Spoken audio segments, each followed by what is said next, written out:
RBL Music exclusive. I grew up like a savage.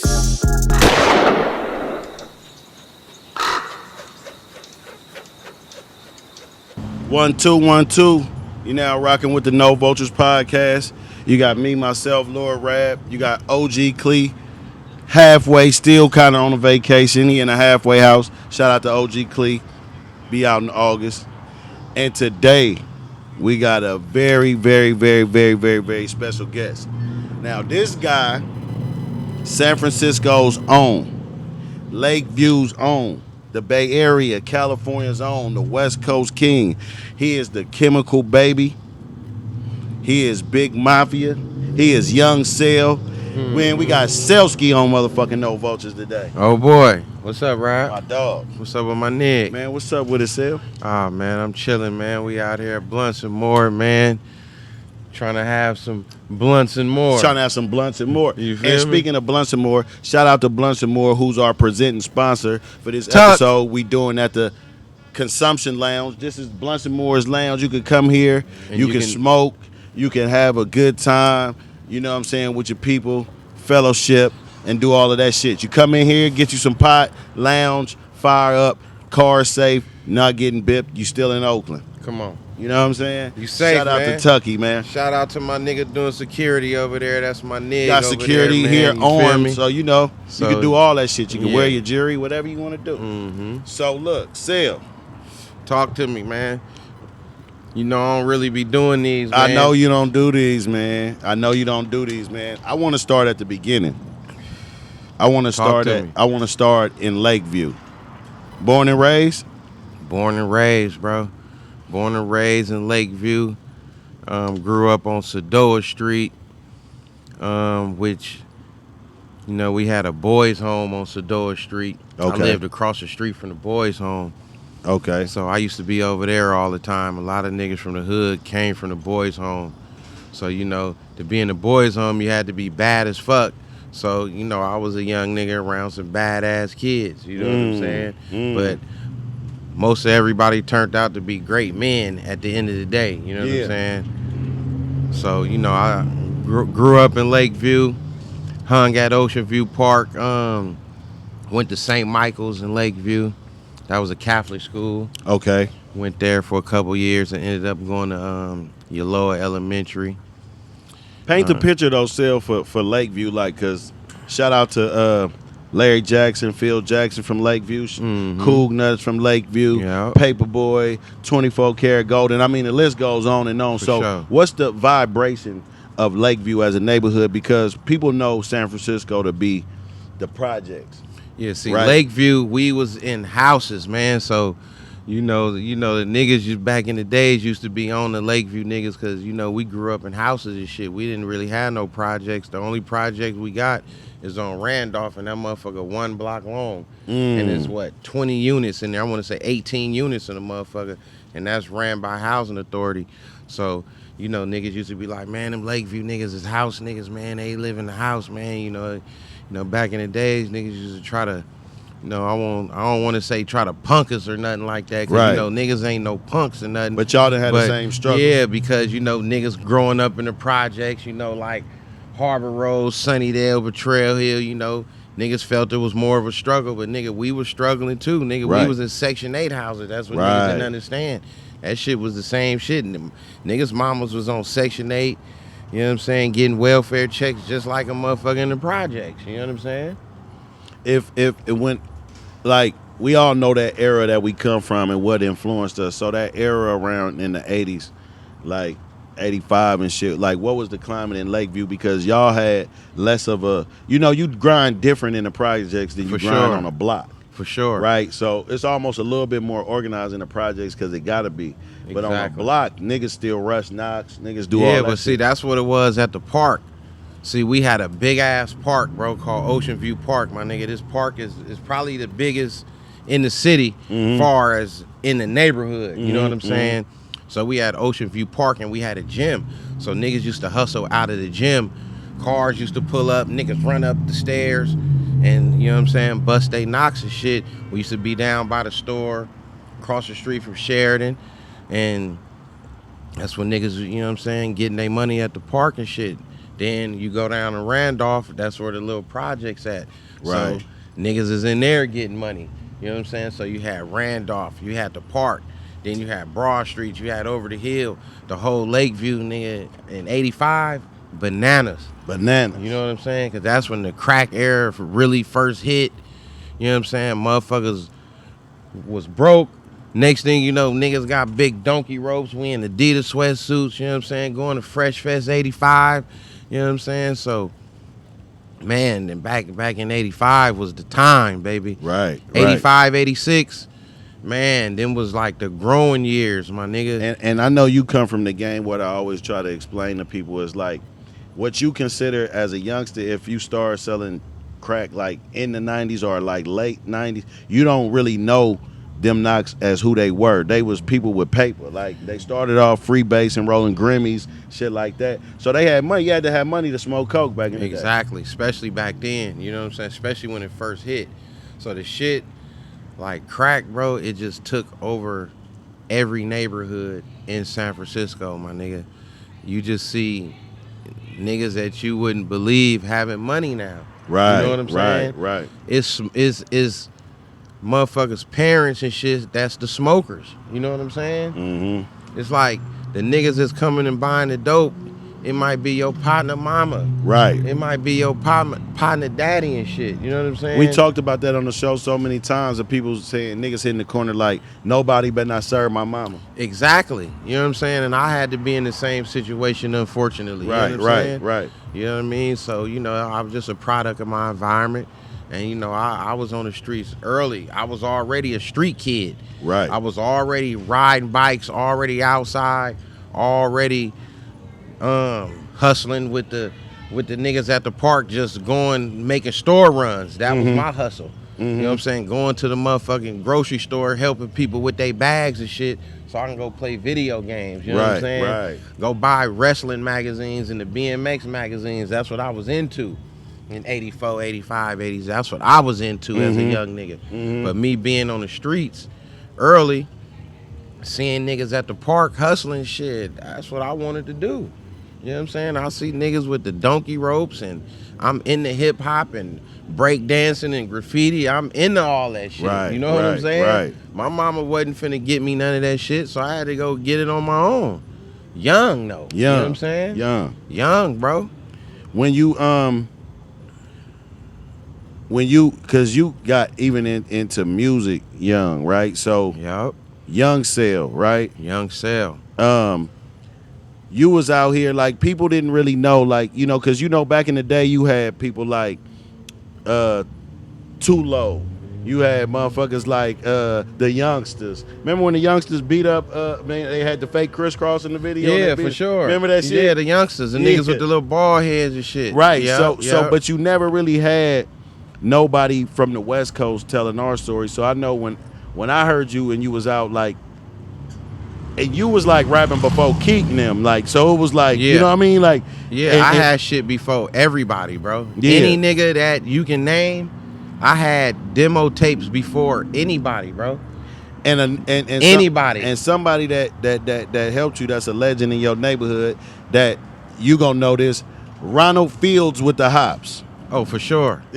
Tell niggas who Ronald Fields with the hops. And that's Cougnut. That's niggas Cougnut. Don't know who Ronald Fields is. That's Cougnut. Huh. Nigga was doing all them Jordan dunks and all that shit before Jordan, bro. Man. That's a nigga that used to go in the gym. Nigga, like I'm telling you about that Ocean View gym. My nigga, this gym was insane, bro. Right. Like I can make a movie just on the park and On the the gym. park, yeah. Like literally, my nigga. I was Young Cell in that motherfucker, bro. So that nigga Cougnut would dunk with Timberlands on, nigga, with some work boots on, nigga. Come on, man. Them gym runs was the most epic basketball games you would ever see in your life, my nigga. Everybody would come up there running. Like you do the history on Lakeview basketball, nigga, we didn't had niggas go to the league. Yeah. Like Simba was on there talking about the coach and shit, nigga. He Right. was talking about my partner Richard Morton, nigga. That's a nigga I used to go wake Richard Morton up every morning, nigga, 9 in the morning, nigga, just so he can go practice with me and shit, because that's Wow. how big I start getting into basketball. I just didn't grow like them niggas. You know what I'm saying? Right. But I was around the best niggas to play basketball in the hood.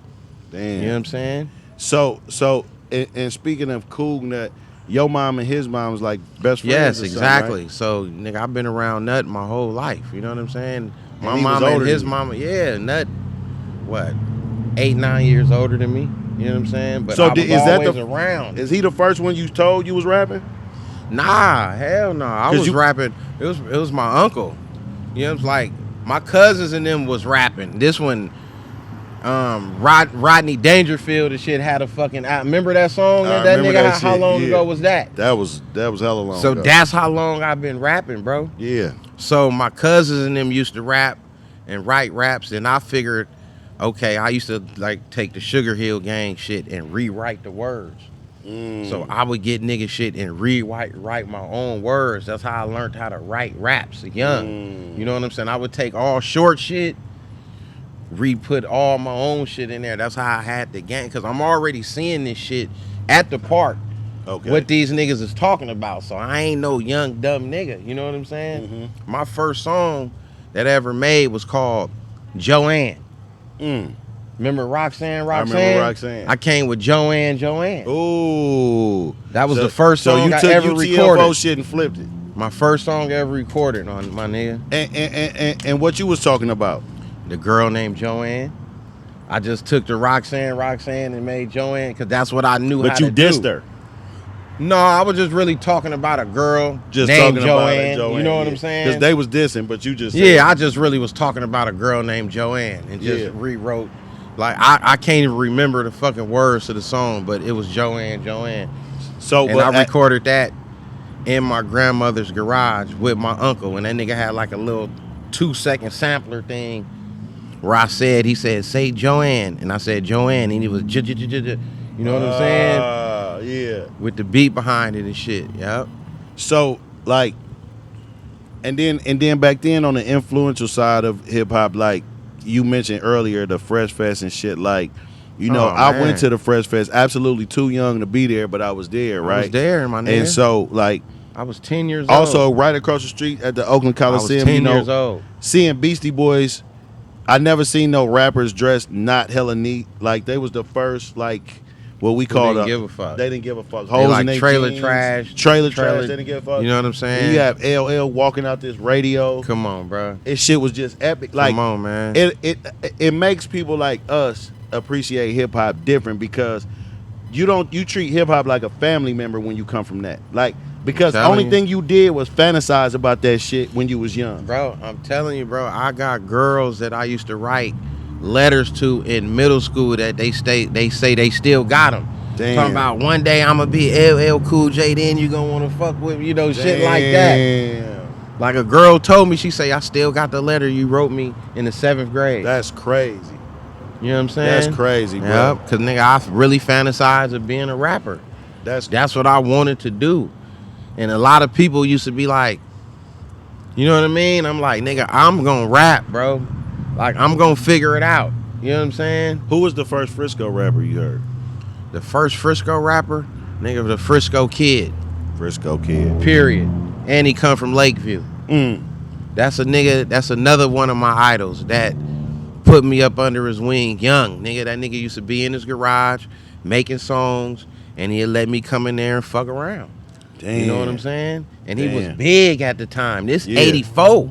And explain to these niggas how, because they might got the concept of a nigga let you come. No, this ain't no digital shit, nigga. This ain't no nigga let you come in, rap, y'all put it together. These are reel to reels. My nigga. This shit is expensive, so letting you do this. See, like back then, like I used to go to Frisco Kid house, right? He got the 2 turntables, he got the mic, and he'd just play the beat, and the tape is recording. So it's like, nigga, we freestyling and doing mixtape shit back then, but we not even knowing it's mixtape shit. You know what I'm saying? We not even knowing. So just thinking about that shit is crazy alone. That's crazy as You know fuck. what I'm saying? That's crazy. We used to just put the beat on. He'd give me the mic, nigga. You know, I'm spitting that Young Cell shit. You know what I'm saying? Your first show experience Cougnut put you on stage though? Cougnut put me. Well, I had did a lot of talent shows. Talent shows, shit. but this like was a the show. Solar System. I used Okay. to Solar System like 86, big venue. Too Short went there. LL went there. Now, that's when allegedly LL got his chain snatched and shit. yeah. You know what I'm saying? So I done performed at the Solar System. So I was doing little shit back then.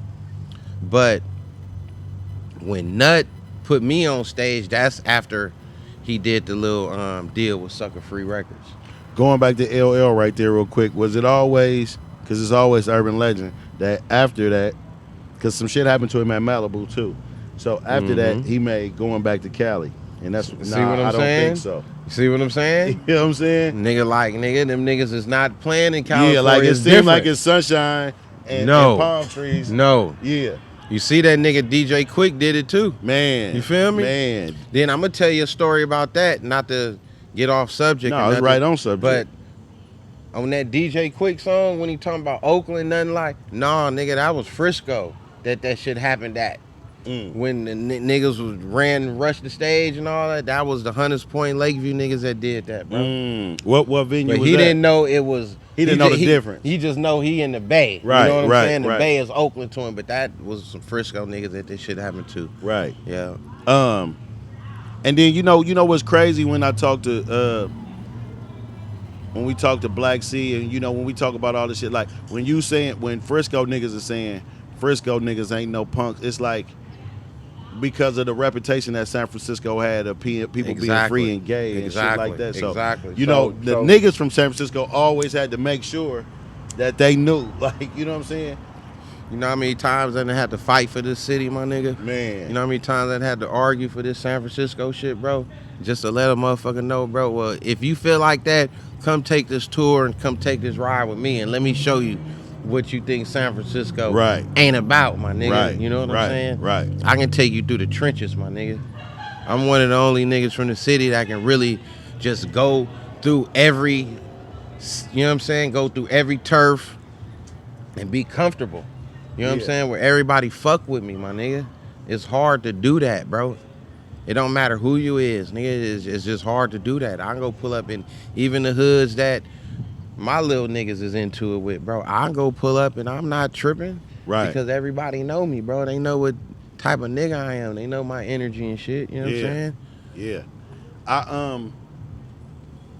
I like that about you though too, because you know what I'm saying, like that type of shit is needed. It's needed it's always a nigga from a neighborhood that can go anywhere. You gotta have that, my nigga. You gotta have somebody that can, you know what I'm saying, even sometimes mediate shit. You know what I'm saying? Mm-hmm. Sometimes you know when to get in shit, you know when not to. Some shit is out of your control, my nigga. Right. You don't even want to get involved in that shit because niggas gonna think you taking sides and Facts. you know what I'm saying? And Right. you on bullshit. This nigga think you setting him. Nah, my nigga, I'm not never on no shit like that, bro. Y'all niggas think like that because that's the type of shit y'all be on. You know what I'm saying? So You a famous, people always talk about different studios. They always talk about the grill, how that started, different studios in Oakland, but One Little Indian. oh yeah. I can go back before One Little Indian though. Where you go back before One Little Indian? The first studio I ever recorded at, bro, was with DJ EFX, and that is My Emotions brother. Okay. Secret Studios. See, Where that was first they had a little studio off of Mission Street, and I'm looking in the back of the yellow pages looking for recording studios, and I calling numbers. Nigga, That's mind some you, real hip hop baby shit. Listen to what this nigga saying. I'm he did. 11 years old, bro. Listen to what he's saying he did, y'all. Y'all, like, this ain't no fucking Instagram. This ain't no Google. He is physically looking in the yellow pages. I ain't mean to cut you off, bro. I'm looking That through shit the is yellow important. pages. I'm just calling. My partner Leo was looking for studios. I'm looking for recording studios. So those are two different things in the different book. things. Okay. So I'm calling. I ended up calling this one. It was like, man, how much for studio time? He was like, man, $20 an hour. So I go over there, and I had a drum machine that my uncle gave me. So when I brought it over there, dude, like, oh shit. He was like, all right, let's make a deal. You let me use a drum machine, you could come record. You feel me? So that's what I did. Let him use the drum machine. I used to come over there and record. And that's where I first was nurturing how to record. We on a fucking 8-track recording at the time. Wow. You know what I'm saying? Wow. 8-track, bro. Did you just watch Juvenile Tiny Desk? I watched a little bit of it. Matty Fresh pulled out his old shit. Is and that he was right? saying, like, this how unique you had to be as a producer to take these 8 sounds and make them different than the next nigga beat. You don't know what equipment it was? I don't remember what he pulled out. But it was the one that Was the it the drum SP machine? 1200? It was an SB12, but the oldest one. Oh, you yeah, could the think of SB12. with the actual buttons. Yeah, the SP12. Yeah. That nigga Black C had 2 of them motherfuckers at the house. Huh. We used to run through them bitches. That nigga had 2 of them when they had a spot in Army Street. This is before TC? This is during the TC shit. During TC. This is when me and Black used to be. I used to have to sneak in the Army Street projects because niggas was kind of into it and shit. You know what I'm saying? But me and Black used to be over there, nigga, going through so many records. We used to buy, Dolphin come through with crates, nigga. Crates, yeah. You feel me? So, nigga, we used to just buy everything and just go over there just looking through samples and shit. You know what's crazy? Like, when Black was talking about his first drum machine, he was like, what his limitations was. And he was like, when he got with TC, like, he was like, that's why because I always wondered, like, it was so many samples in one fucking RBL song. He was like, I went crazy, my nigga. I wanted this on top of this. And you could tell what he was influenced by at the time. You could tell what part is EPMD. You could tell what part is, you know what I'm saying? Like, you could tell this nigga been listening to You a Customer. Yeah. You know what I'm saying? For sure. EPM, nigga, when they came out, nigga, that shit was so raw. That shit was different. You know what I'm saying? That shit was different, that bro. Shit was, and them niggas was, everybody had fisherman hats on. Yep. I you know what's crazy? The first time I ever saw them niggas picture on the album cover, because I used to live on top of a record store, bro. We gonna get into that too. I thought the niggas was from Hunters Point, because that's how Hunters Point niggas dress and shit. I thought them niggas was from the Point, bro, when I first saw that shit. Damn. Yeah. Damn, that's crazy. I thought them niggas was from Hunters Point, man. Stay all blue. I'm just trying to stay racked up like you. Put an 8 in a 1 and do magic. Tryna stretch hair on like elastic. Eco-friendly drug dealer, I don't waste no plastic. Use all 4 corners of that baggie. All I ever wanted was a bankroll. So I pull up on Champ before the bank close. Say no to stank hoes and stank clothes. No paramedic pimpin', nigga, we don't save hoes. Yeah, rest in peace to Lil' M. My